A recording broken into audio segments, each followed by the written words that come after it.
राम राम मंडळी, चला मग म्हटलं आपण डायरेक्ट आलो ना भाऊ रामेश्वर नगरी उमराण्याला. काय कारण भाऊ इथं जायचं होतं आपल्याला बस स्टँडवर आलो तर काय भाऊ बस थोडा इंतजार केला, बस गेली भाऊ, बसवर सोडून दिलं. त्याच्यानंतर भाऊ डायरेक्ट आलो भाऊ आता गहू घेण्यासाठी मार्केटमध्ये.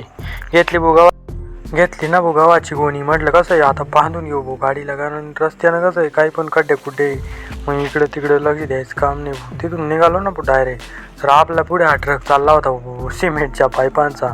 म्हटलं जर का वादवर तुटला ना इथं डायरेक्ट आपण जोरासारखी गंमत होऊन जाईल. त्याला मग असं काही बोलू नाही, कारण याच्या पुढं निघण्याची काळजी करू. मग म्हटलं चला, पण हा काही निघत नव्हता भाऊ. त्याच्यात पुढून अजून एक गोल फिरवता आला भाऊ. म्हटलं यांचा प्लॅन काय आहे भाऊ नक्की. चला म्हटलं आपल्या जागाचा आपण रस होते आपण. चला म्हटलं आता गाडी तर पुढं काढून घेऊ आता पटकन. मग काय भाऊ ये ट्रकवाला होतं ना थांबलं. मग थोडंसं आपण आलो भाऊ निघून. आता म्हटलं डायरेक्ट आलो भाऊ घरी आल्यावर म्हटलं काय आता परत शेळ्या चारायची ड्युटी लागली भाऊ. संध्याकाळचे 5 वाजले होते. मग चला म्हटलं आता पण शेळ्यांना पण चारत होतो. शेळ्या आता खातच होत्या भाऊ गप. त्याच्यानंतर दिवस पण खूप कमी झाला होता. चला म्हटलं भेटूया अशाच नवीन ब्लॉग.